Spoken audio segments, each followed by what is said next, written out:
El coronel Jaime Ramírez, jefe antinarcóticos de la Policía de Colombia, con el apoyo de la DEA, encuentra la fábrica de cocaína más grande del mundo. 500 hectáreas en medio de la selva amazónica. Son 19 laboratorios donde se procesan 3.500 kilos de cocaína pura a la semana. 6 pistas clandestinas donde hay parqueados, varios aviones y un helicóptero. 13 toneladas de coca están camufladas en medio de la maleza. Droga que en ese momento en las calles de Estados Unidos alcanzarían un precio de $1.200 millones. Tranquilandia le confirma al país que el narcotráfico tiene un gran alcance y que tras él, además de Pablo Escobar, hay un hombre temible y poderoso, Gonzalo Rodríguez Gacha. Pablo Escobar le tenía miedo a Rodríguez Gacha. ¿Cómo sería mal? Es que él era matarife.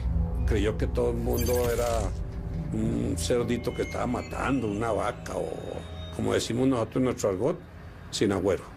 Yo creo que Rodríguez Gacha era un hombre mucho más rico que Pablo Escobar y que tenía una visión financiera mucho menos parroquial que la que tenía Pablo Escobar. Gacha era un asesino, Gacha era un asesino despiadado.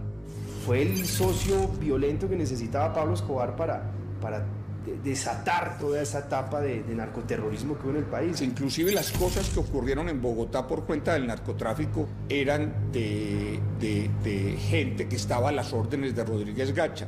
Si nosotros hacemos un análisis del mexicano y lo comparamos con Pablo Escobar, pongamos que el mexicano es un 10 y Pablo Escobar era un 3 o un 4. Entonces, no había comparación. Hombre, pues ya que soy una persona bastante humanitaria, yo veo que esto es una cosa bastante lamentable. Temido hasta por Pablo Escobar, ¿quién era finalmente Gonzalo Rodríguez Gacha, el mexicano? ¿Un capo de la droga? ¿El brazo armado del cártel de Medellín? ¿El hombre que más influyó en los carteles mexicanos? ¿Un psicópata? ¿Un instrumento del poder?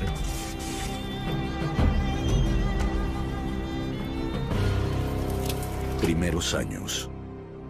De pocas palabras, bajo perfil, con gusto desmesurado por la cultura mexicana. Gacha es una mezcla de gran empresario del narcotráfico y terrorista. Alguien sin límites morales.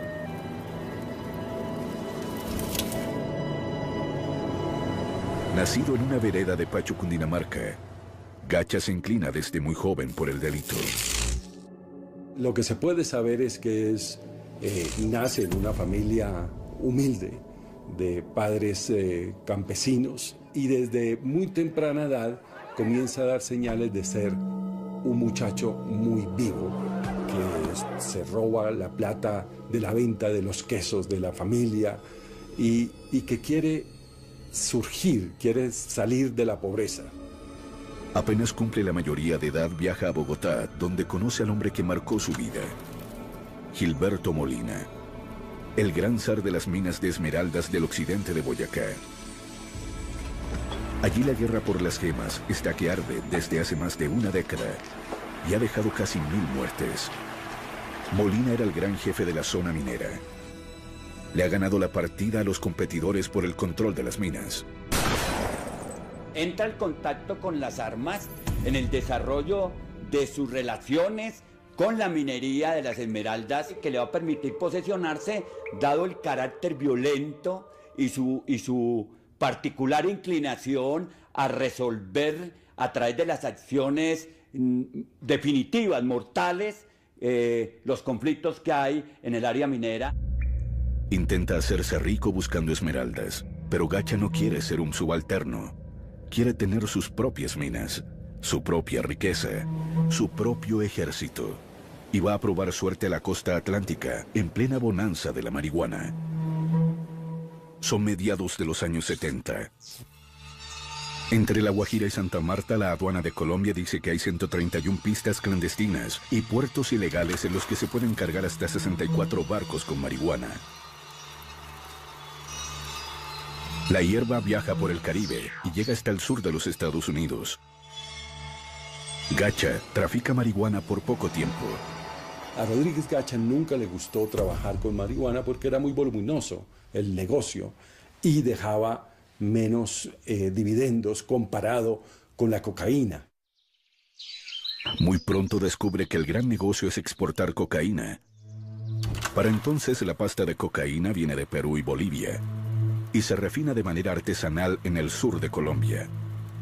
Luego es enviada en pequeños paquetes a Estados Unidos y Europa.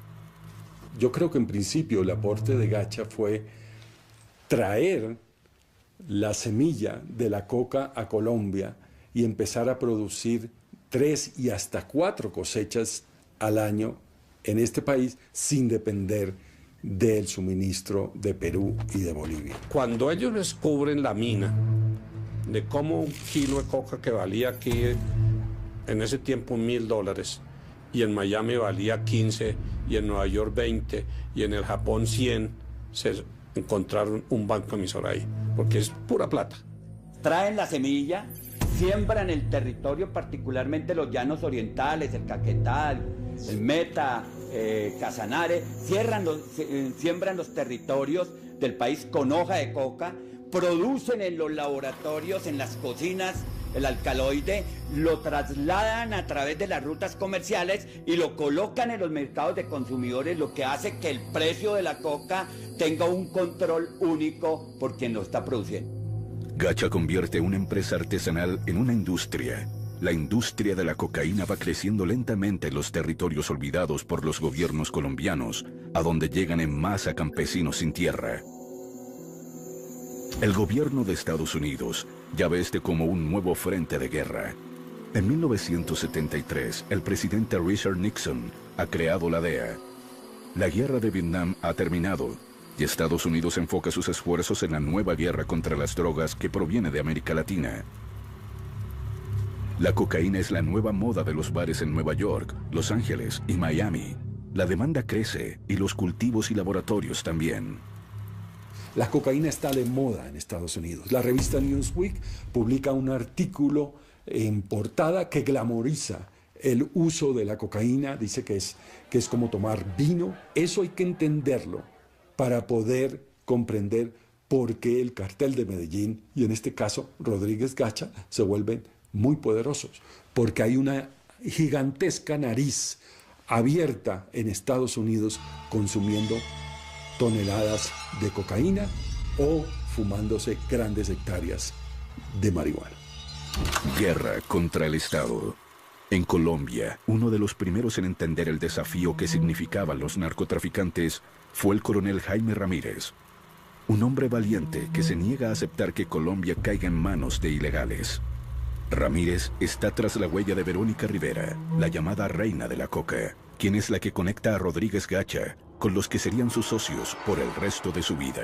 El clan Ochoa, Pablo Escobar y Carlos Leder, el grupo que la DEA bautizaría como el Cartel de Medellín. Yo creo que la relación entre Gacha y Escobar era una relación de respeto mutuo. Los dos sabían que eran asesinos peligrosos, traicioneros, que se podían hacer daño. Pablo Escobar era un narco que soñaba con ser presidente, que tenía toda una filosofía endeble, política, y Gacha se entendía a sí mismo como un campesino que no tenía aspiraciones políticas, sino que quería hacer plata y hacer lo que le diera la gana con ese dinero. Gonzalo Rodríguez Gacha para la DEA siempre fue el hombre más importante que existió en ese entonces, muchísimo más que Pablo Escobar. El mexicano era el número 1 para la DEA, era el objetivo principal. Para principios de los años 80, Rodríguez Gacha tiene una red de laboratorios en las inhóspitas selvas. Pero no está solo. Allí desde hace años tiene su imperio, las FARC. Una guerrilla de mediano poder en aquel entonces, ignorada en el centro del país, pero que maneja con mano de hierro la vida de miles de los humildes colonos que llegan a la selva tras un nuevo dorado, la coca. Ya son 4.000 las hectáreas cultivadas. 20 años después, al finalizar los 90, serían 150.000. Para ese entonces, las rutas de la coca en el Caribe, que maneja Carlos Leder desde el Cayo Norman, en las Bahamas, son asediadas por la DEA. Rodríguez Gacha entonces, con su hambre de poder, mira hacia México, donde prevé está el futuro del narcotráfico. Pero en realidad lo que pasó es que los Estados Unidos logró bloquear la vía del Caribe, marítima y aérea, para acceder a Estados Unidos con droga enviada directamente desde Colombia. Y fue a partir de ese momento que los embarques de droga empezaron a salir por el Pacífico a Centroamérica y a México, que obviamente es mucho más difícil de cuidar porque es una frontera viva gigantescamente larga y pasa tanta gente que es mucho más difícil controlarla. El cartel de Sinaloa, controlado por Félix Gallardo, estaba interesado en diversificarse.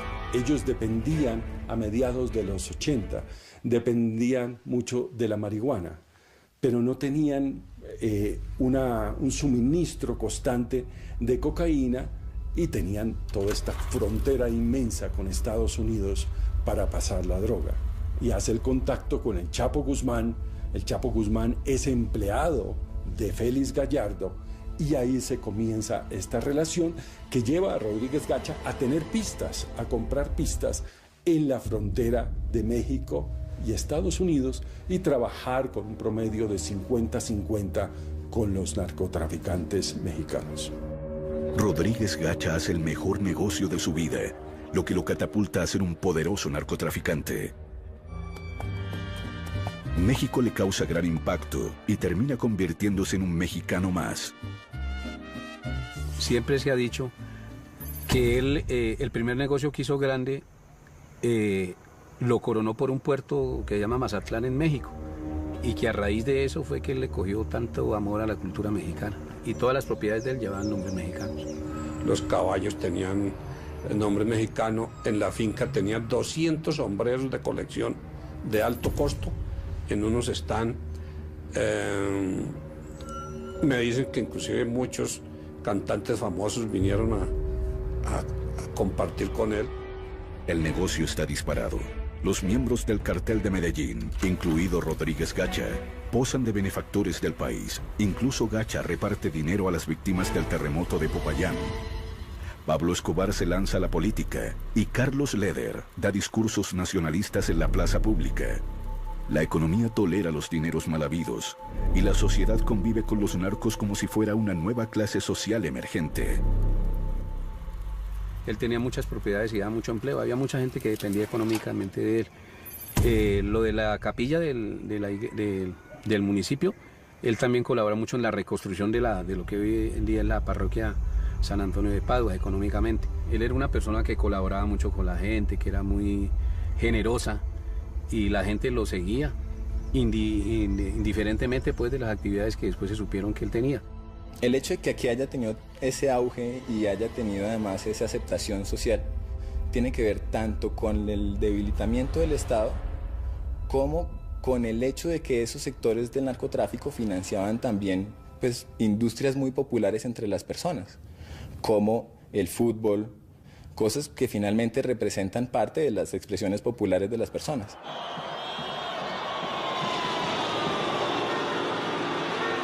Gacha compra a Millonarios, el equipo de fútbol más popular de Bogotá, y el negocio se celebra con un clásico contra Santa Fe, en Pacho, el pueblo del mexicano. Cuando vino Millonarios me acuerdo que la pretemporada la hicieron acá en Pacho. Me acuerdo del Toro Funes que vino, me acuerdo de Godoy, de Vivalda.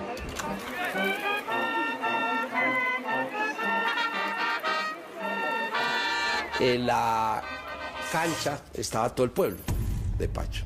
Nos cambiamos, nos desplazamos a la cancha y es una cancha en muy buena condición para jugar un partido profesional. Estaba todo el pueblo de Pacho.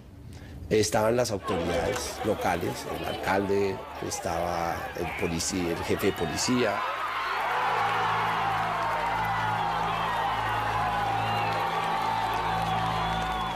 Solo un puñado de hombres ven en los narcotraficantes un peligro para la sociedad.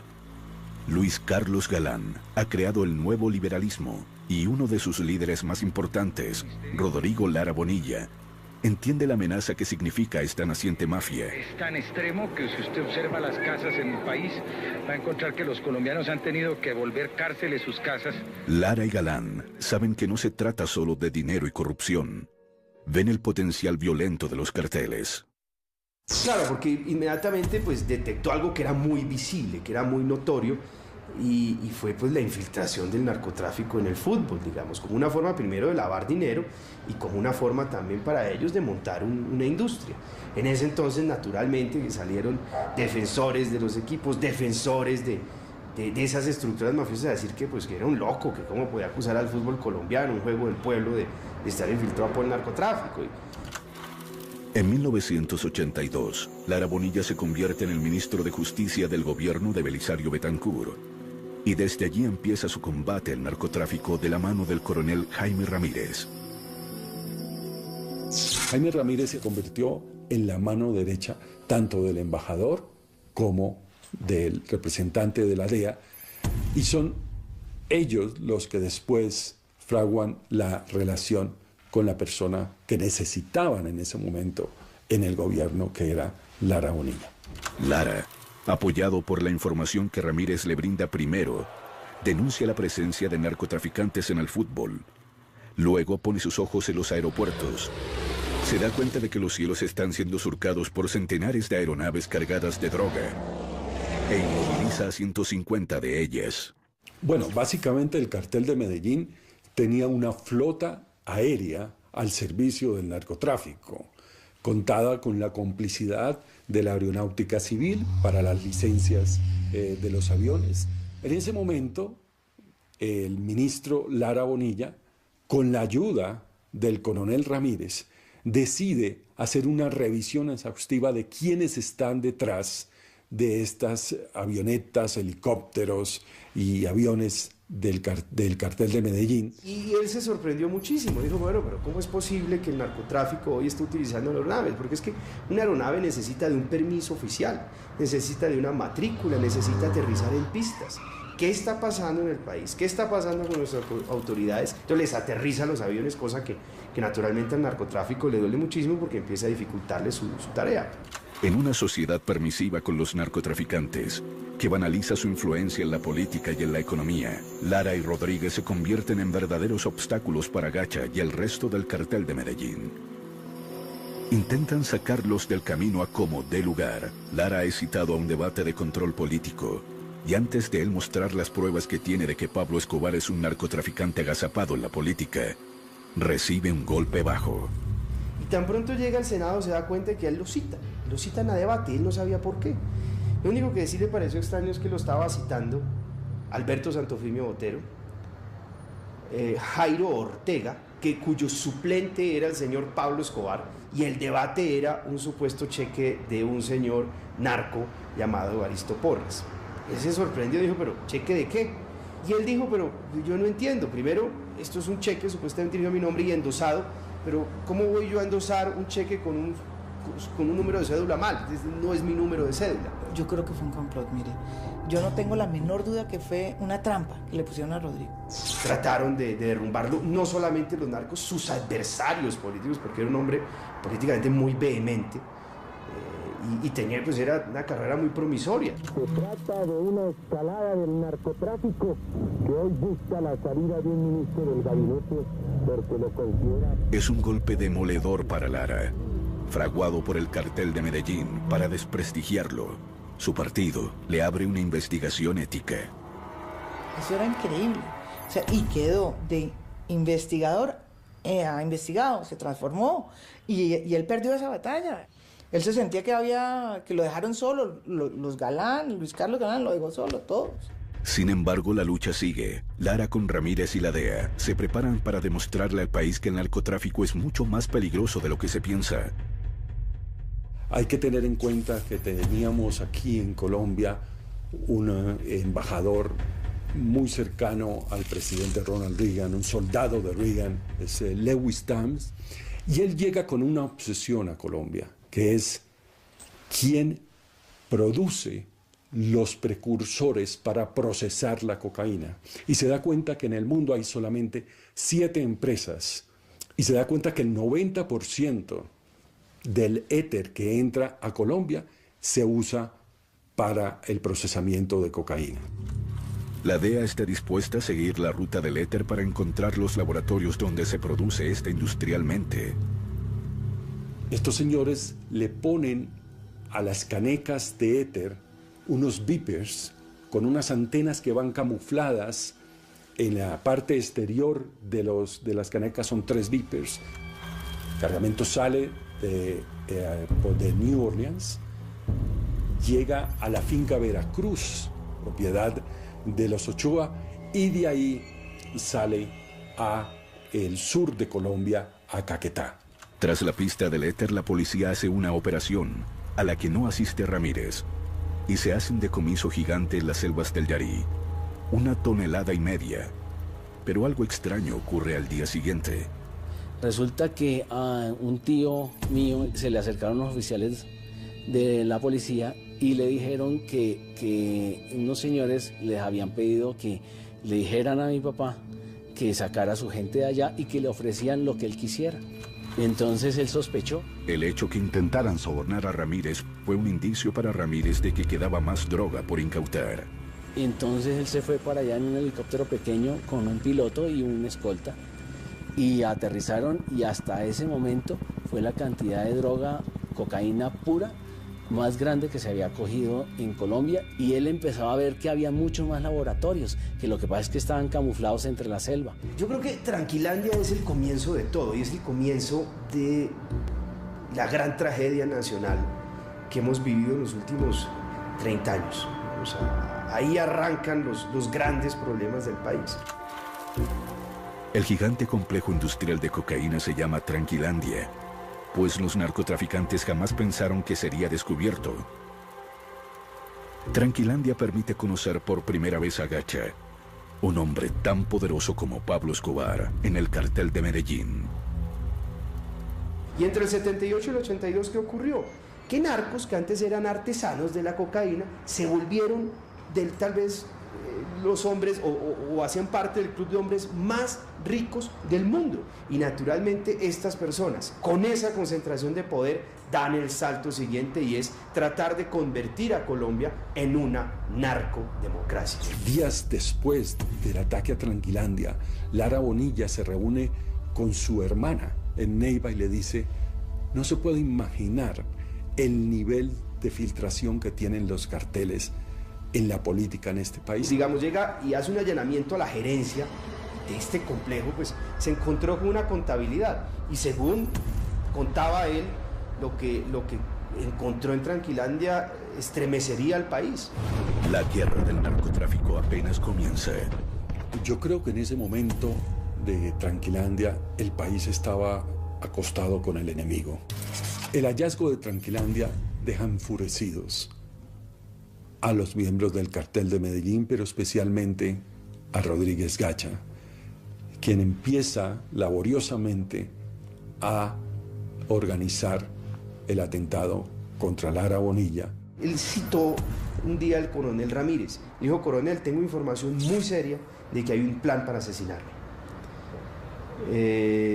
Si a mí me asesinan, yo quiero que usted sepa que los responsables de ese crimen son los dueños de las avionetas y del helicóptero que incautamos en Tranquilandia. 54 días después del golpe a Tranquilandia, Rodrigo Lara Bonilla es asesinado. A la izquierda y me volé. De repente sentí una explosión. Alcancé a ver por el espejo y vi al ministro como acostado en el asiento. El asesinato desencadena de parte del gobierno la temida extradición a Estados Unidos. Colombia entregará a los delincuentes solicitados por la comisión de delitos en otros países para que se les castigue de manera ejemplar. El cartel de Medellín declara que prefiere una tumba en Colombia que una cárcel en Estados Unidos. Con los extraditables la guerra será a muerte. El cartel de Medellín tampoco le perdona al coronel Ramírez el hallazgo de Tranquilandia. Está al acecho de él y su familia, que son fuertemente custodiados por la DEA. Se nos acercó un oficial en un día de vacaciones que él tuvo y nos informó que en la Dijín había información de que iban a asesinar a un oficial de la policía y que creían que era él. Ramírez sentía que adentro de la propia institución el cartel tenía personas que lo vigilaban. Ellos pudieron penetrar las instituciones, pues, con una cantidad de de dineros, y eso fue sorprendente. Ramírez pasa de antinarcóticos a la inspección de la policía. Se siente vulnerable y un blanco seguro del cartel de Medellín. El viernes él se comunica con el oficial que tiene infiltrado en el cartel de Medellín y el oficial le dice que había muerto el jefe del grupo de ejecución de él. Era un tal Cuco. Y que la orden estaba en stand-by. Entonces eso nos confió. Y nosotros compartimos ese fin de semana con la familia como no lo habíamos hecho en mucho tiempo. Ya regresando de Bogotá fue que nos hicieron el atentado. Íbamos hablando del futuro en ese momento cuando yo sentí algo que sonaba. Yo pensé que era que el carro estaba cascabeleando. Después entendimos que eran las ráfagas de ametralladora que tenía silenciador. En ese momento ya me di cuenta que Jaime fue una ráfaga tenaz. Cuando el carro pierde el control, mi papá cae al lado de mi mamá, nosotros nos tiramos al piso del carro cuando vimos que todo era un infierno. Entonces me bajé del carro para abrirle a mis hijos la puerta de atrás. En ese momento me encontré con el asesino de frente con la ametralladora que me la puso al pecho y yo le imploré que por favor no me matara. Entonces él se fue, Jaime estaba recostado, pues muerto, recostado sobre el lado mío y fue y le hizo un tiro en el oído para rematarlo. Tranquilandia había sido finalmente vengada por la mafia y la guerra contra el Estado será brutal a lo largo de la segunda mitad de los años 80. Eran misiones mesiánicas de un ministro que estuvo a punto de renunciar por una extorsión de los narcos, de un policía que creía en su país y que creía que había lugar para demostrar que se podía luchar contra ellos, y de uno que otro periodista o político que apoyaba también esa causa, pero no era una acción del Estado. Entonces, toda esa gente luchó en forma solitaria y murió en forma solitaria y bajo un gran desagradecimiento e ingratitud de parte del Estado. Guerra contra la izquierda. Rodríguez Gacha tiene otras guerras entre sus manos. Una de ellas contra las FARC. Cuando Gacha instaló los primeros laboratorios en las selvas del Yarí, este era un territorio olvidado por el Estado, pero bajo el control de la guerrilla comunista de las FARC. El grupo armado cobra un impuesto a los cultivos y laboratorios, y la relación con Gacha siempre es tensa y difícil. Gacha tenía unos intereses muy fuertes en el centro, en el sur del país, donde estaba el laboratorio Tranquilandia, que por mucho tiempo habían convivido con las FARC porque habían hecho un intercambio. Las FARC protegía el laboratorio y ellos vivían tranquilos y exportaban sin ningún problema. Por supuesto que las FARC, y quiero ser clara en esto, tuvieron muchas relaciones y muchos vínculos con el tráfico, pues porque fueron sus colonos, gente con la que ellos habían ayudado a colonizar el Caquetá, que estaban sembrando la coca y ellos eran intermediarios y ellos regularon ese mercado.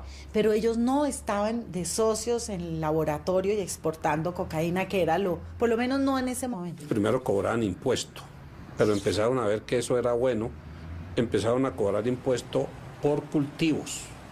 Después cobraban por laboratorio.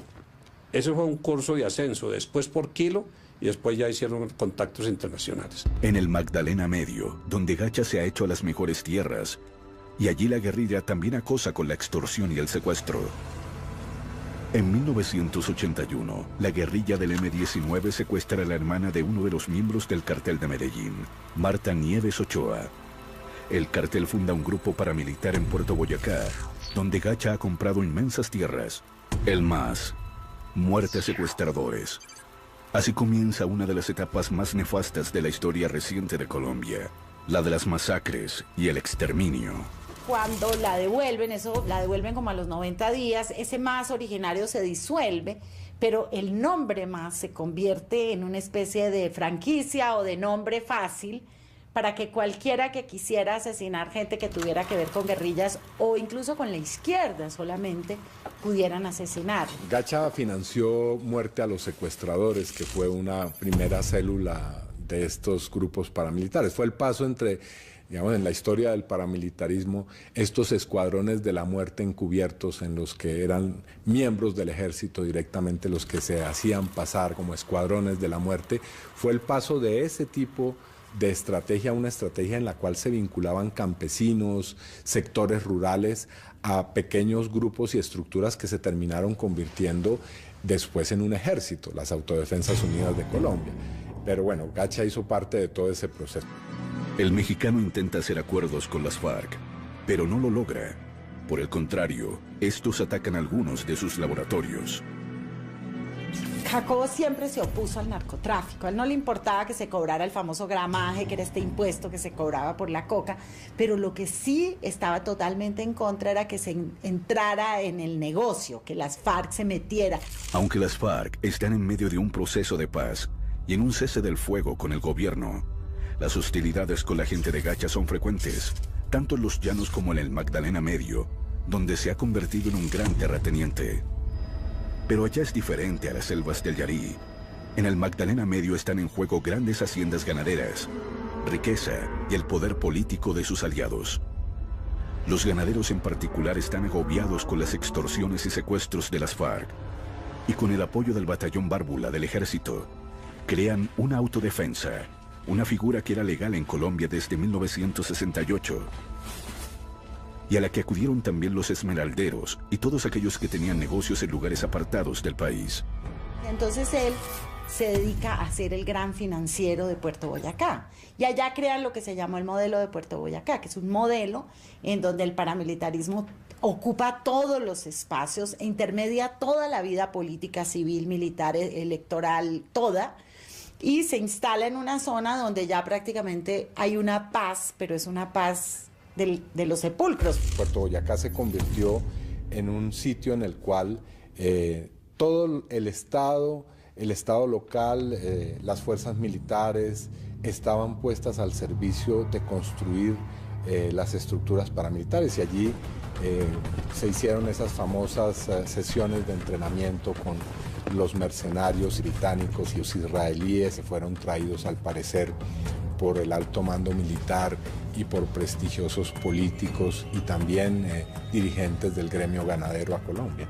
Rodríguez Gacha, que quiere llenar de coca al país y construir un gran corredor para el narcotráfico entre los llanos orientales y la costa atlántica, pasando por el Magdalena Medio. Para eso se hace propietario de inmensas extensiones de tierras, a veces compradas, a veces tomadas a la fuerza.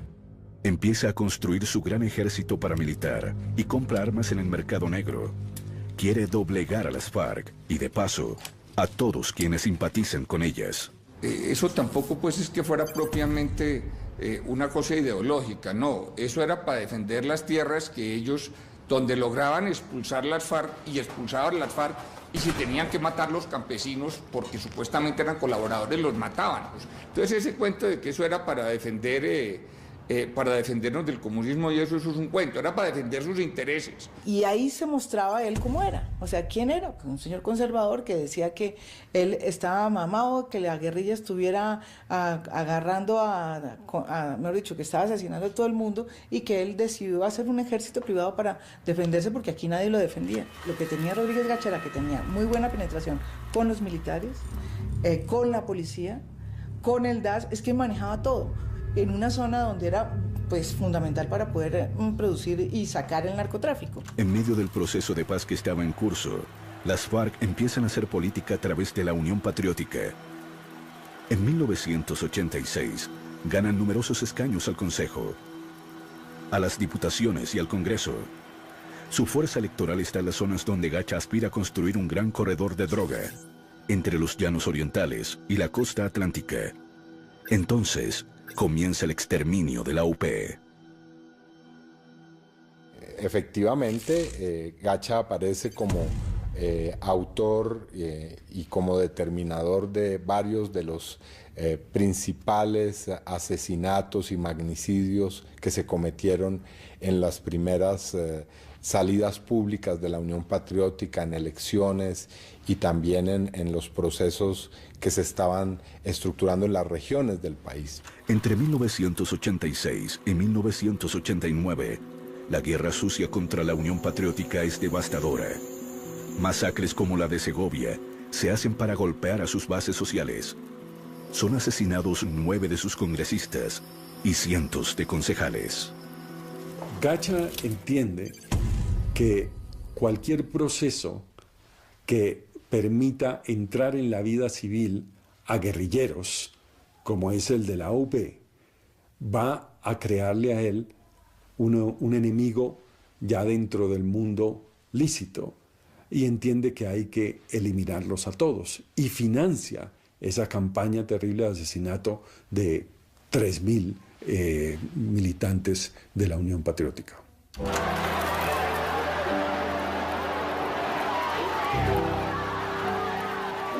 En 1987, el proceso de paz, ya en manos del presidente Virgilio Barco, está en crisis. Las FARC rompen la tregua y semanas después, Gacha ordena la muerte del candidato presidencial de la UP, Jaime Pardo Leal, un carismático abogado de centroizquierda. La muerte de Pardo Leal se convierte en un punto de quiebre para el país. Las FARC asumen que no hay espacio para pactar la paz y se van por el camino de la guerra hasta hoy. Guerra contra el cartel de Cali. Gacha y el cartel de Medellín abren un nuevo frente de batalla en 1987, esta vez contra el cartel de Cali. La guerra empieza porque ellos se habían dividido sus negocios en Estados Unidos. El cartel de Cali toma la parte de Nueva York y la parte norte, y parece que ellos vieron mucho celo porque les fue mejor a los de Cali y empezaron a meterse en sus negocios. Esta es la guerra que marcará el principio del fin del cartel de Medellín. La guerra empieza cuando el cartel de Cali dinamita el edificio Mónaco donde vive Pablo Escobar. Luego el cartel de Medellín se ensañarán contra las drogas La Rebaja, una cadena de farmacias propiedad de los hermanos Rodríguez Orejuela de Cali. En esa guerra, el brazo armado, como lo fue en otras, del cartel de Medellín, era Rodríguez Gacha. Pablo Escobar sabía que contaba con un hombre que tomaba esas decisiones militares rápidas y que era bueno para la logística, y lo utilizó para esa guerra contra el cartel de Cali. Guerra contra esmeralderos. Pero a Rodríguez Gacha se le abrió un campo de batalla más. Sus antiguos amigos, los esmeralderos.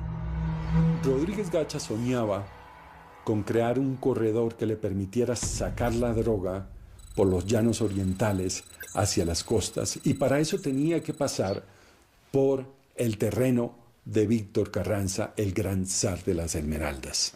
No quiere que su zona se contamine con el negocio de la droga, entonces Víctor Carranza cree que le puede dar un contentillo a Rodríguez Gacha vendiéndole una propiedad, una mina en esta zona para tenerlo tranquilo. Pero Rodríguez Gacha no quiere eso, quiere todo. Esta guerra es tan feroz que Gacha termina por asesinar a su mentor, Gilberto Molina, en 1989.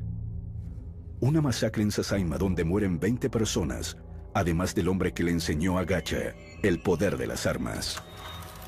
Gacha tiene abiertos 4 frentes de batalla: contra el Estado, las FARC, el cartel de Cali y contra los esmeralderos.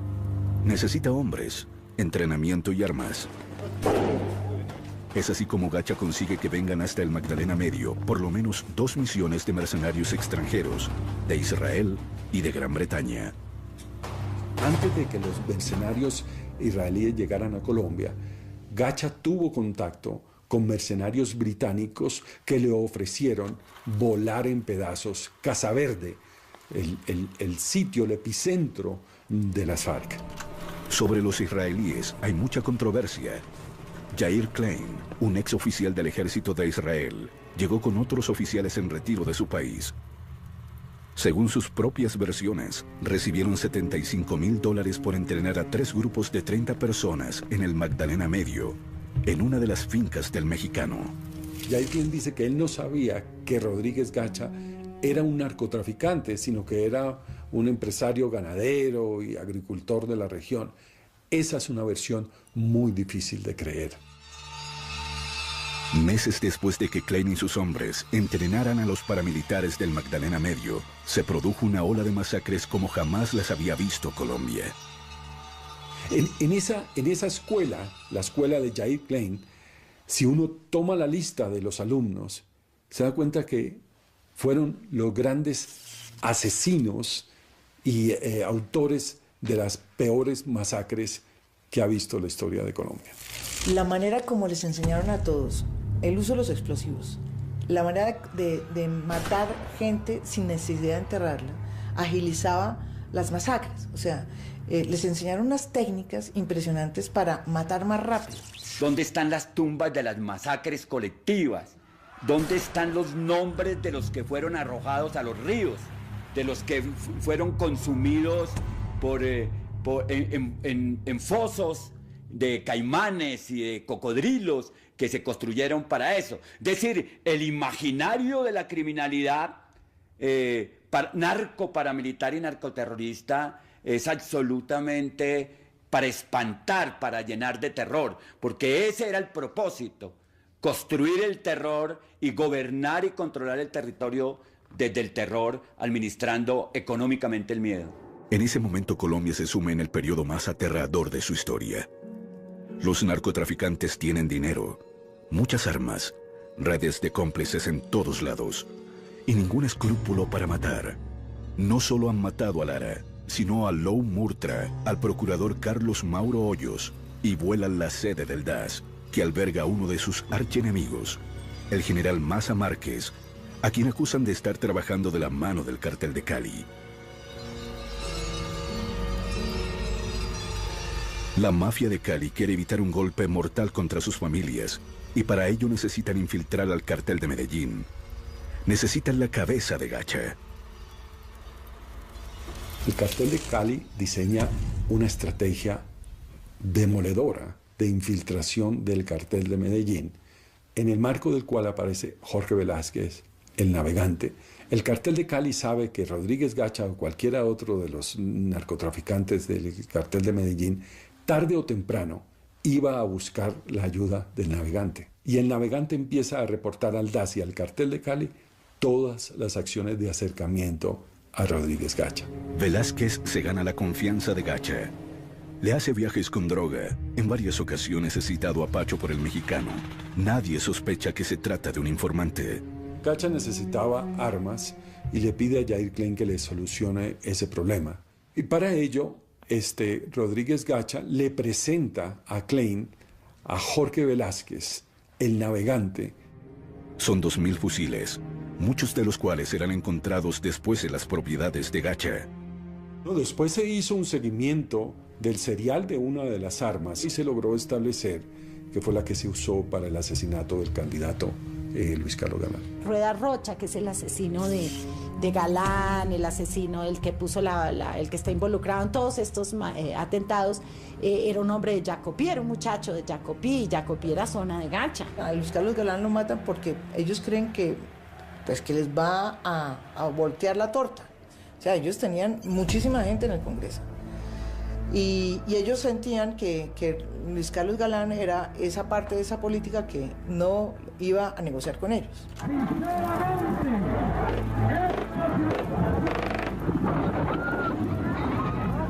Lamentamos informar a los colombianos que el precandidato liberal Luis Carlos Galán Sarmiento ha fallecido. Efectivamente, el clímax de una serie de hechos terroristas que tiene sumido al país en la peor crisis de su historia es el asesinato de Luis Carlos Galán. En ese momento, el hombre sobre el que se depositaban las esperanzas del país.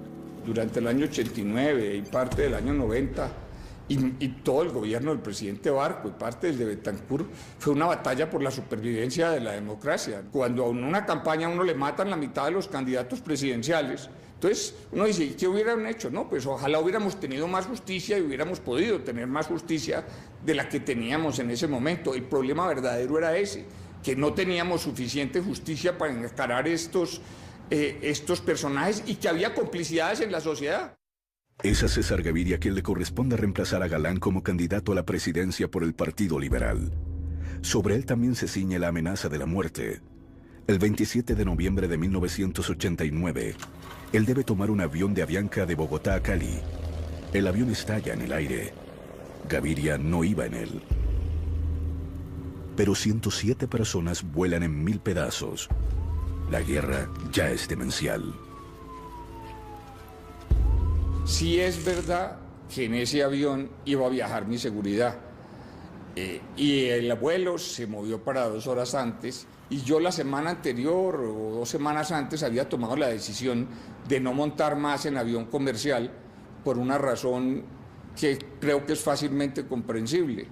Yo me montaba en los aviones y la gente se empezaba a bajar. Ahora, es bastante alucinante que para matar a una persona tumben un avión. La muerte de Gacha. El cerco contra Gacha empieza a cerrarse. La DEA, el DAS y la policía lo persiguen. El cartel de Cali le respira en la nuca y su hijo Freddy, heredero de su imperio criminal, es capturado. Él casi no dormía, Gonzalo no dormía porque él ya tenía presentimiento de que algo tenía que suceder. Y él decía que ningún reino es eterno. Y él sabía que se iba a morir. A pesar de los fusiles, de tener un ejército privado y todas las tierras que quiso, Gacha estaba solo, aterrado con la idea de que no tenía lugar sobre la tierra donde esconderse. Porque todos sus esquemas de seguridad se los había descubierto el DAS en su alianza con el cartel de Cali. O sea, realmente esa alianza fue la que los debilitó. Gacha no tiene en quién confiar y busca refugio justamente en la boca del lobo. Acude al navegante, al hombre que trabaja para el cartel de Cali, para que le brinde protección. El navegante se convierte en un hombre muy importante para Rodríguez Gacha, no solamente para mandar cargamentos de cocaína, sino como un cerebro de su seguridad. Y es en el que confía para hacer un viaje a Cartagena, en principio, en donde se encontraría con Freddy, su hijo, que había sido detenido. El navegante le comunica a su contacto cómo se puede hacer esta operación. En esa misión se encuentra con uno de los helicópteros que le ordena dirigirse a la playa. El navegante se monta en el helicóptero, le indica a la policía y al ejército dónde está hospedado Rodríguez Gacha. Él se encontraba allá en unas cabañas y estaba protegido por sus hombres pues bien armados. Sobrevuelan el área y ven como un camión sale de allí, un camión que ya había visto el navegante, sale de allí y empieza una persecución un poco caótica. Empezaron a atacarnos disparando, de manera que se empezó a responder el fuego. De todas maneras, Gonzalo Rodríguez se dispersó. Porque el artillero que va en el helicóptero no tiene muy buena puntería, empieza a disparar sobre la carretera y lo único que hace es crear, pues abrir huecos en la carretera y no le da al camión. Se le ordenó a través del altoparlante del helicóptero que detuvieran el vehículo para hacer el procedimiento de abordarlo, identificar quiénes iban ahí. El vehículo fue abandonado bruscamente sobre la vía y de él descendieron apresuradamente 2 ocupantes. Se dan cuenta que es Rodríguez Gacha, que va corriendo en una zona de Coveñas entre potreros. Hay un momento en el que Rodríguez Gacha trata de pasar muy rápido por una cerca de ese potrero y se levanta el cuero cabelludo y empieza a sangrar. Iban armados, atacaron a la tripulación que se encontraba en el helicóptero, le hacían disparos de tierra a aire. Se voltea, le hace pistola a reconocer al navegante. Cuando ya lo tiene en la mira, este artillero, él saca una granada de mano muy pequeña y la hace explotar en su cara. Esa versión que me la contó el navegante, pues pone en contradicción otras que decían que fue el artillero. La hipótesis de que él se haya suicidado estallando una granada de mano se descarta. Hay una evidencia que es definitiva. Y es que aunque él tenía, creo, parte de las heridas en alguna de las manos, pues no había perdido la mano con la que supuestamente había activado y había estallado la granada para suicidarse. Había muerto atacando, se resistió, se enfrentó y murió en esas actividades violentas en que había vivido.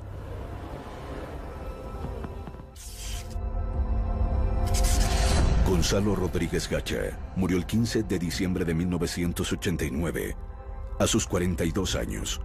Dejó un legado de muerte que retomarían los paramilitares a través de las Autodefensas Unidas de Colombia.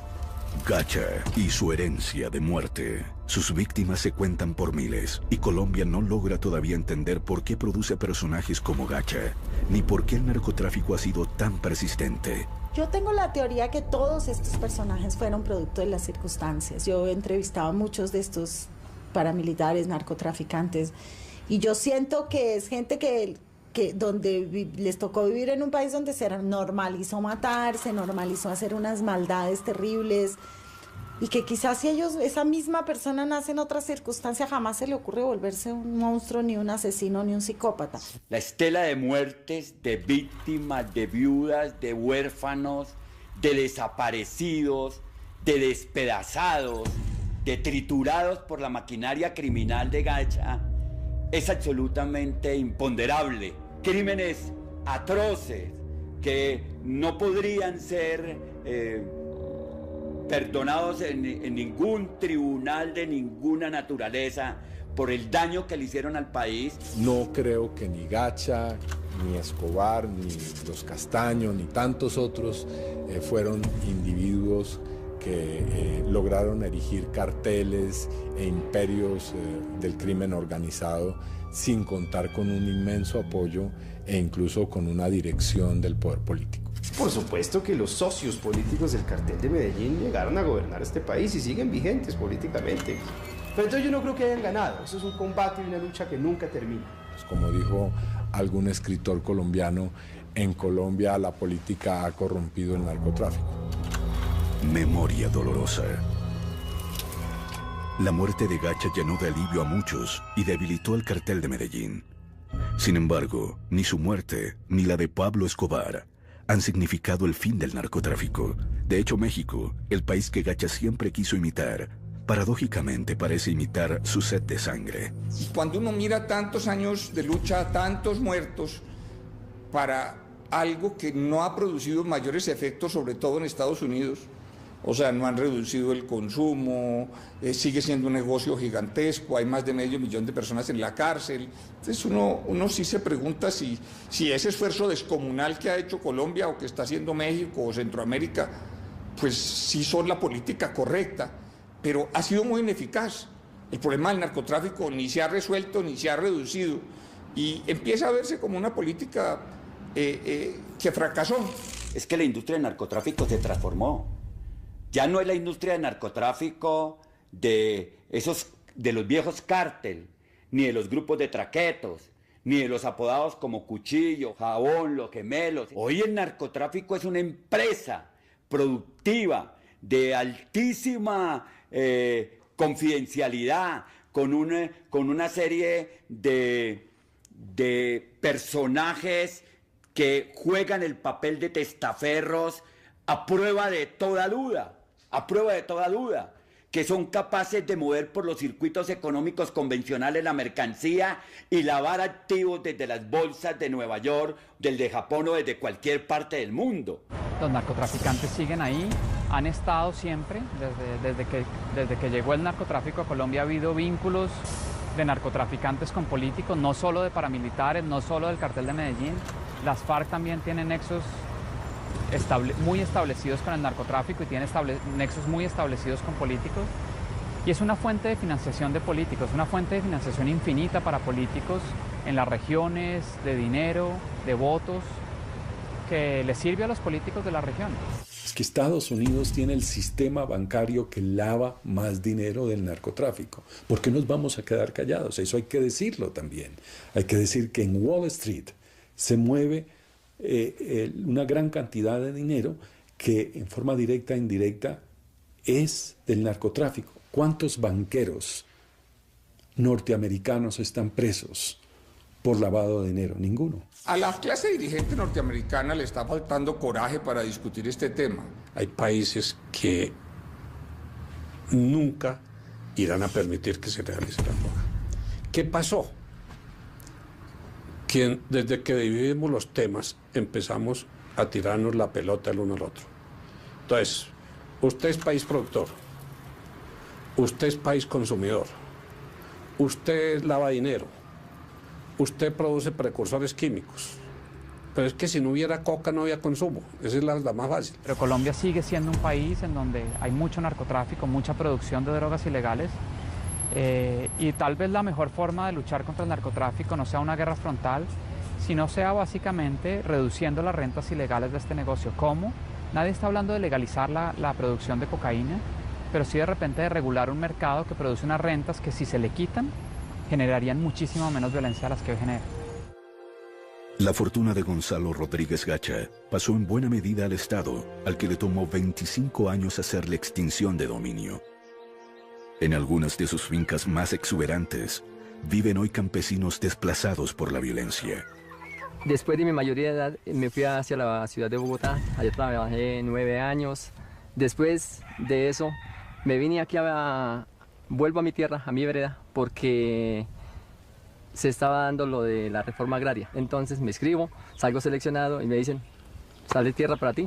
Esta tierra era de don Gonzalo Rodríguez Gacha. La plata que se ganó con él es como maldita, si esa plata, eso se fuma. Porque como en el caso de mucha gente que yo conozco, incluyendo el mío mismo, yo logré hacer una pequeña fortuna, no mucho, pero eso nunca duró, eso. Uno se da cuenta con el transcurrir del tiempo que hay que trabajar y sudarla, y con el sudor de la frente conseguirla, porque lo contrario eso no, esa plata no dura. A un cuarto de siglo después de la muerte de Gacha, a Colombia todavía le cuesta reconocer que pasó durante los peores años de la guerra contra el narcotráfico. El país se debate entre el silencio y la adulación del mundo del narcotráfico. Fíjese que hay una tremenda presión porque los colombianos no sepamos qué pasó ahí. Y porque las personas que están vivas no sean capaces de decir la verdad. O sea, no hemos podido saber la verdad. Yo creo que en Colombia hay una tendencia a romper los espejos para que no se refleje la realidad. Y a la gente le molesta que se la cuenten de una manera cruda. Es que lo hemos repetido ya varias veces. Aquí se han acabado organizaciones al margen de la ley muy violentas y han vuelto a renacer varias veces. O sea, entonces, ¿por qué? Porque cometimos los mismos errores y no entendimos el problema político de fondo, porque siempre creemos que son problemas de otra índole. Pero en general es una historia que la gente quiere ver de reojo, no la quiere confrontar porque sabe que es una vergüenza para su país que su historia la hayan movido durante tanto tiempo estos personajes crueles y sin ninguna moral. Que ahora llega el tiempo de los buenos. Yo creo que ahí es donde se puede hacer un equilibrio de por qué es más importante el coronel Ramírez que Rodríguez Gacha y que Pablo Escobar. ¿Por qué el coronel Franken? ¿Por qué todos los muertos? Todos que hemos sacrificado nuestra libertad, nuestra felicidad a veces, que nos escuchen.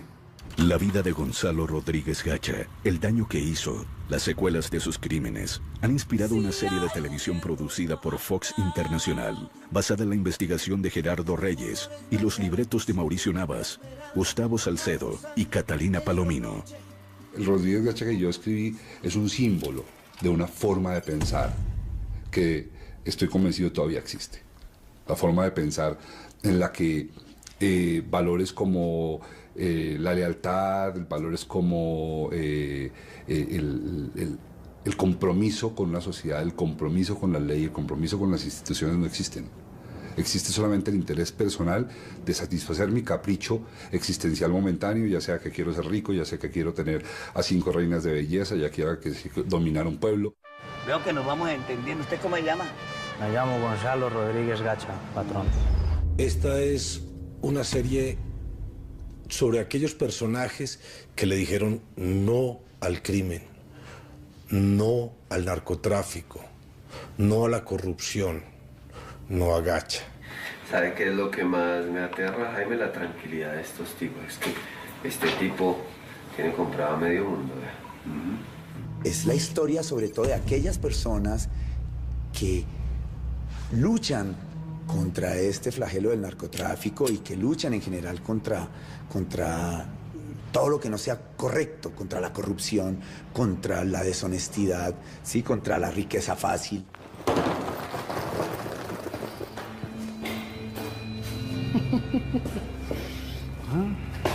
¿Cómo la vio? Así de sencillo. Desde el libreto mismo se ha tenido cuidado de no mitificar un personaje como Gacha. Contar la historia de este personaje que es muy atractiva, ¿sí? De una manera que permita ser leído por el espectador como lo que es, un bandido. Así nos gastemos una fortuna, vamos a acabar con ellos. La historia que todo colombiano debe conocer. Todos esos que me miran desde arriba me van a mirar desde el piso. El canal RCN te trae otra gran superproducción, alias El Mexicano, con Flora Martínez, Rafael Novoa, Juan Sebastián Calero, Carolina Gaitán, Toto Vega, Nicolás Rincón, Manuela González, Fabio Rubiano, alias El Mexicano. Gran estreno, mañana a las 9 de la noche. Después de protagonistas de nuestra tele en sus últimos días. Entonces la historia de Gonzalo Rodríguez Gacha y de un señor que se llama Jaime Ramírez, que él era un policía de investigaciones, un tipo muy inteligente, un tipo que llegó a ser nuestro como pionero en la investigación. Créame que cuando yo hablo también de ese tema me miran como si fuera un bicho raro que hubiera bajado de una nave extraterrestre. Mira, tú te metes a internet y encuentras muchísima información acerca de Pablo Escobar y toda esta gente y Gonzalo Rodríguez Gacha, pero entras a buscar información acerca, digamos, de Jaime Ramírez y encuentras apenas, creo que una página. Eso viene de casa. Jaime Ramírez Gómez creía en la institución, creía en ser un buen policía, creía en hacer las cosas correctamente, paga. De verdad la felicito. Ojalá todos los colombianos fuéramos como usted. Buenas noches. Y ojalá todos los policías fueran como usted. Yo le digo a un niño, ¿usted sabe quién es el coronel Ramírez? ¿Usted sabe quién era Rodrigo Lara? Pero le preguntas quién era Pablo Escobar o quién era Gacha y saben. Entonces, eso duele, lastima y uno dice, uy, ¿dónde estamos? ¿Qué nos está pasando, por favor? Puede decirse que la serie es un homenaje a quienes dieron su vida luchando contra el narcotráfico, cuando el resto de la sociedad ignoraba su dimensión. Rodrigo Lara Bonilla, en compañía de Jaime Ramírez Gómez, fueron los dos tipos que le pusieron por primera vez el pecho al narcotráfico en Colombia. Y los tipos que tuvieron la visión, el uno desde la policía y el otro desde la política, de saber que los criminales que estaban emergiendo eran criminales que la humanidad jamás había visto. Pero bueno, los dos tenemos el secreto, ¿no? Esto es llegar temprano a la oficina bien bañadito y uno debe que hablar, ¿sí? Arregladito y así funcionamos. Por favor, doctor Lara, siéntese. Rodrigo Lara era una persona vertical, recta, de verdad uno de los grandes héroes de esta patria, un político que de verdad ejercía el hecho de la política, que es el bien de la comunidad sobre el bien personal. Ahora sí, ¿tiene consejo de seguridad? No, doctor Lara, yo vine a hablar única y exclusivamente con usted. Dentro de cada institución siempre hay alguien que logra sobrepasar el miedo. Entonces uno dice, claro, extrañamente estos mismos personajes, estos mismos héroes, muchas veces son traicionados por sus mismos colegas. Que los fueron dejando solos porque el país los dejó solos. Les dieron la espalda, a los dos les dieron la espalda. Usted se dio el favor que yo le hice a usted. Pero la serie no es una serie de historia, sino un drama de ficción basado en una investigación periodística. Y entonces empezaron a aparecer fuentes de información, algunas pues, cuyos nombres no se pueden revelar, y me permitieron construir una ficción basada en lo real, que es uno de los grandes motores de la historia, y son personajes como Ana Belén. Buenas, con permiso. Mucho gusto. Gonzalo Rodríguez Gacha. Yo creo que Ana Belén simboliza, no solamente para la historia, sino definitivamente para el país, una reivindicación de la dignidad de la mujer colombiana. Estas historias siempre han sido contadas de una forma en la que, por el contrario, aplastan la imagen de la mujer colombiana. Lo mismo nuestra periodista, que lo interpreta Flora Martínez, se llama Isis, el personaje. Es una loca por la noticia, es una periodista, realmente periodista, que vive, sufre y quiere ser la mejor periodista del mundo y ser honesta con su profesión, y se está dando cuenta de que entra en unos mundos muy difíciles. Es una mujer que no puede ser objetiva porque cree en la verdad, cree en la justicia, entonces se empieza a meter cada vez más y más y más y más en líos. Lo duro que he encontrado haciendo esta serie es que realmente no ha cambiado nada. Estamos contando una historia de hace 50 años que se sigue repitiendo. Es importante realizar una historia sobre la vida de Gonzalo Rodríguez Gacha, porque los colombianos merecemos que nuestra historia sea contada por nosotros mismos, para leernos y entender qué ha pasado con nosotros. Yo en Rodríguez Gacha encontré un desahogo a un dolor profundo, es un dolor de país. He tratado de llamar la atención, de que cuando el país vea a Gacha se haga preguntas. Es mirar, es haber visto una radiografía del país donde están creciendo mis hijos. Es muy doloroso. ¿Será que sin el dinero de Gonzalo Rodríguez Gacha los colombianos van a dejar de vender su alma? No, porque se fue el que las compraba, pero se quedaron los que la venden.